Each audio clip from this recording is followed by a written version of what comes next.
Good morning, true crime friends. How y'all doing?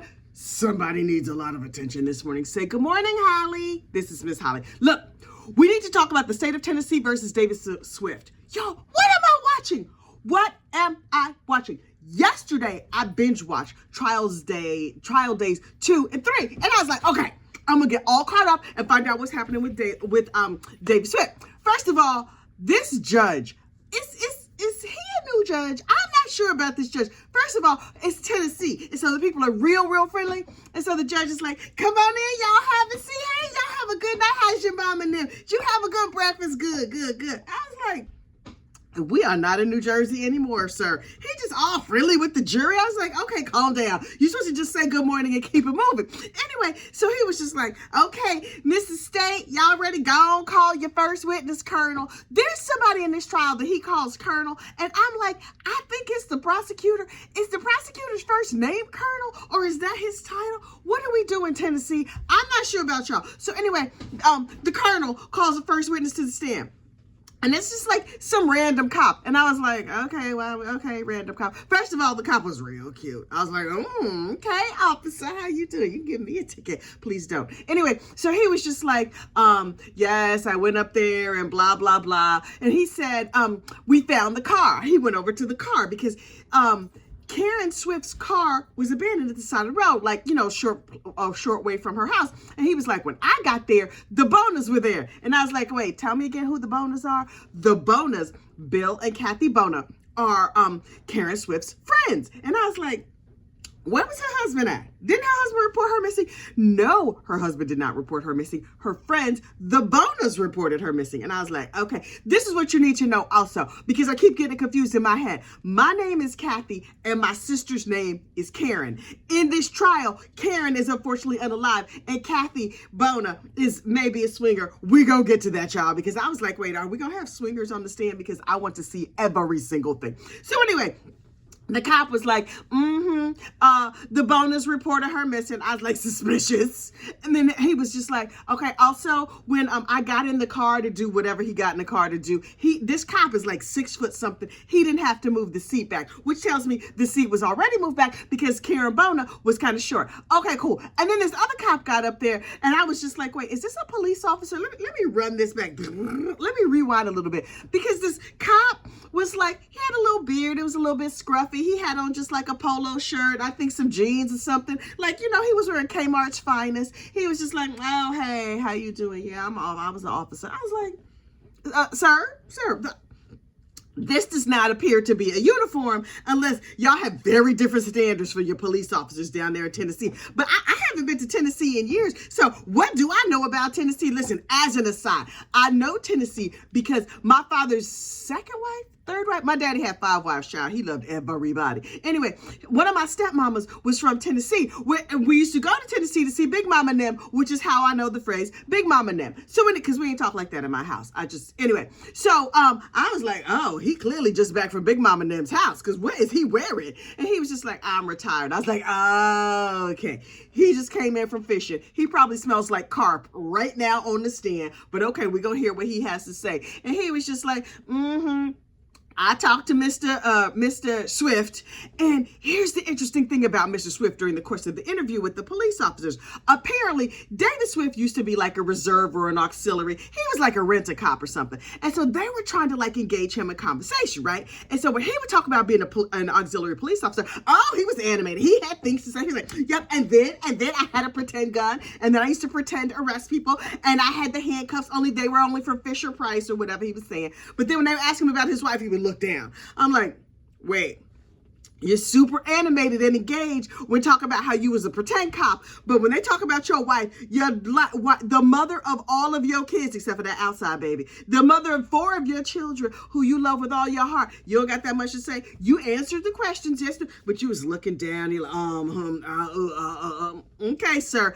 Real suspicious. And the cops were like, okay. Then we found Karen Swift's phones. And I was like, okay, number one, she had a phone that was like her regular family phone. She had a second phone that her husband was not supposed to know nothing about. Okay. And also, why would a robber take both phones and not keep them? Because if you're going to take the phones, you're going to sell the phones on the black market or whatever. Anyway, the phones were found tossed not that far from the Swift household. And I'm like, everything about this is suspicious. And then another cop takes a stand in the house like so many police officers. Child, they played the video. Listen, now this is the video that I have been hearing about.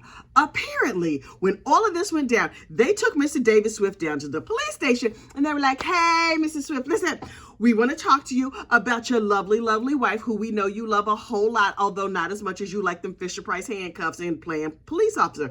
And they were like, so tell us the story again. And he was like, okay, my wife, I loved her very much, and we had some rough times or whatever. And at one point, I will admit, I was a bad husband. I had an affair, and I had outside baby, but we decided to put that behind us. We were divorced for a couple of months, and then we got back together. And the cops were like, okay. And he was like, my wife, she was a drunken slob. And I was like, oh, sir, okay. He was like, she used to drink too much, and she started hanging out with these new friends, and she would go over there and she would get drunk and she would get naked, and all kinds of debauchery was happening. And I was like, please tell me more about the debauchery, because I want to know about personal business. And so he was just like, There was one time I was told that one of her friends tried to R-word her. The husband of one of her friends tried to SA her. And so I was really concerned about her safety. And she would go over there and she would come home and she would want to get, she would want to engage in some marital congress. She was real sexual when she came back from their house. And I was like, really? What else, sir? And he was like, the bonus, I think they're swingers. They was giving her money. I'm not sure what that relationship was. They had those little intimate toys and stuff. They was in the hot tub. Nobody had clothes on. He told a wild, crazy story, and I was here for every moment of it. I wanted to know every single thing. And I was like, okay. What else do you have to tell us, Dave? Then he went into details of their intimate marital life. Sir, now listen. Now, what I don't want to know is about you and your marital congress. I've been married for a long time. I get how all of that works. Married people do married people things. Sir, you don't need to tell the police about that. The police officers know. They know how that goes. So I was just like, okay, sir. Why are you telling us all of this? Here's David. I've made mistakes in the past, and I'm just trying to be a good husband. I just want my wife to come home and be a wife and mother. That's really all I want for our lives, because, I am good and wholesome. And, you should probably look at my neighbor who was poisoning dogs. And I was like, wait, well, what now? You had this plot is crazy. It sounds like it's fake, only it's real. And so he was just like, we had this neighbor who was poisoning neighborhood dogs. Where do y'all live that you have a neighbor that is poisoning neighborhood dogs? And I was like, that sounds crazy. And then, now we did not see tapes or anything from the dog poisoner, but I was like, wait. The dog poisoner had a very interesting name. His name was either Mr. Hog Shooter or Hawk Shooter. Child, the Tennessee accent was something else. And I'm not sure it's real English, although some people might say that about my accent, although I don't think I have an accent, but child, that's another story for another day. So anyway, Mr. Hog Shooter was out here in these streets poisoning dogs. And I was like, what? And so he was like, you should talk to the dog poisoning neighbor. Listen, Mr. Hog Shooter was like, I have unfortunately unalived a dog or two in my day, but I just want you to know, I do not unalive humans. And I was like, Mr. Hog Shooter, I'm gonna need you to tell us more about this dog situation. See, what happened was the Swifts found their dog with like some blue stuff around his mouth, antifreeze. I don't know what was antifreeze, but whatever. But they took their dog to the vet, and the vet was able to save their dog, but another neighbor's dog got poisoned, and that dog slipped the surly bonds of this earth. Terrible. So I was like, well, obviously, Mr. Hog Shooter and Mr. Swift got together, and they're out here, unfortunately, unaliving the whole neighborhood. Y'all are not safe if y'all live on that street. And it was some weird name like Willie Smith Road or something crazy like that. And I was like, Tennessee, what are y'all doing? I thought West Virginia was a little bit cuckoo. I'm real worried about y'all, Tennessee. And so I was just like, okay. And then they were like, hey, David, one more quick question. You told us all about the hot tub and the nakedness and the whatever, and about Mr. Hog Shooter, who's over there not shooting but somehow poisoning dogs. What is the deal with all the bleach in your garage? He was like, right. See, what happened was our dog got sick, and I cleaned it up, and I used bleach to clean it up. Really? I've had dogs for a great number of years. And yes, sometimes they get sick. Bleach to clean up dog sick? That seems like overkill to me. But okay, y'all have no Mr. Clean or nothing like that. You could just sweep that. Okay, sir. Okay.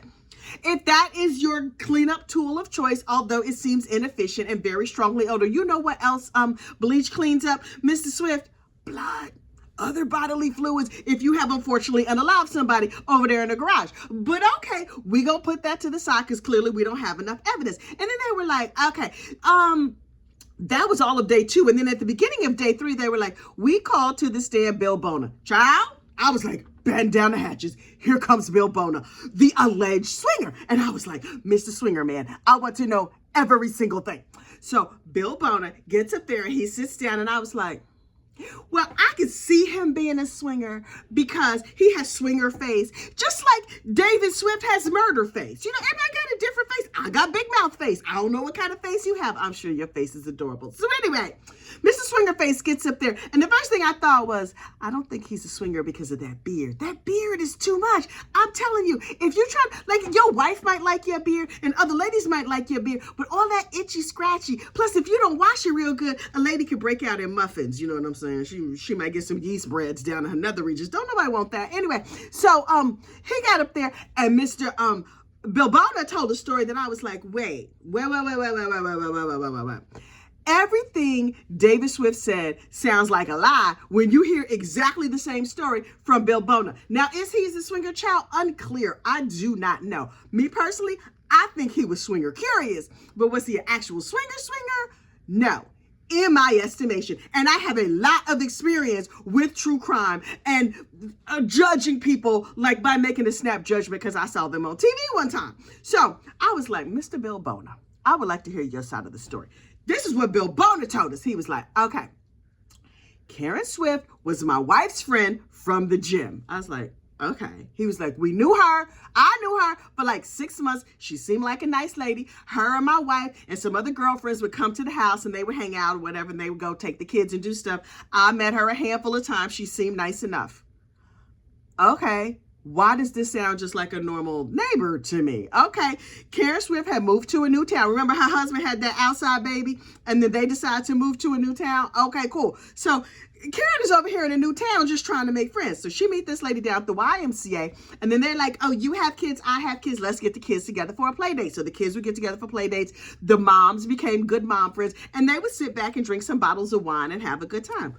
Oh, well, this just seemed like regular suburban life to me. Where are we going with this? Where does the swinging come in? And he was like, yes, we had a hot tub and we would have parties sometimes and people would come over to our house after the parties or whatever and they would get in the hot tub. And if they had a swimsuit, fine. If they didn't have a swimsuit, fine. And he said, because it was so many bubbles in the hot tub, honestly, he's like, I couldn't tell who had on a swimsuit and who didn't. It was no big deal. And I was like, oh, they're naked people. Listen.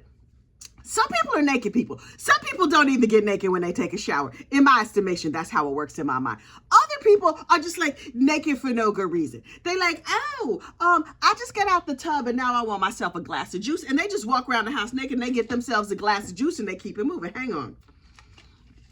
I myself am not a naked person, but I know people who are naked people. I know families who are naked people. That's not to say they're nudist or anything like that. They just like, if I need to run downstairs and grab something out of the dryer while I'm getting dressed, me personally, I would throw on a bathrobe and go get the thing out of the dryer. Other people would just go down and get the thing out of the dryer. They're like, well, I'll dirty up a new bathrobe. You just go on downstairs and put on your pants, your shirt, whatever it is, and you keep it moving. Naked people. So I was like, okay, I get the feeling that Bill and Kathy Bona are just naked people. So, okay. So some people were in the hot tub in swimsuits. Some people were in the hot tub naked. Nobody cared. It was no big deal. But this one night, they have a party and some people are naked and some people are not.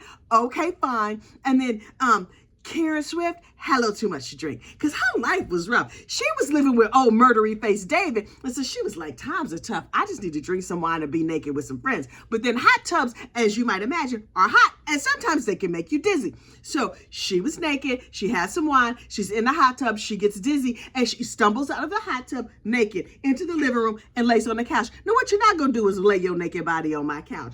What?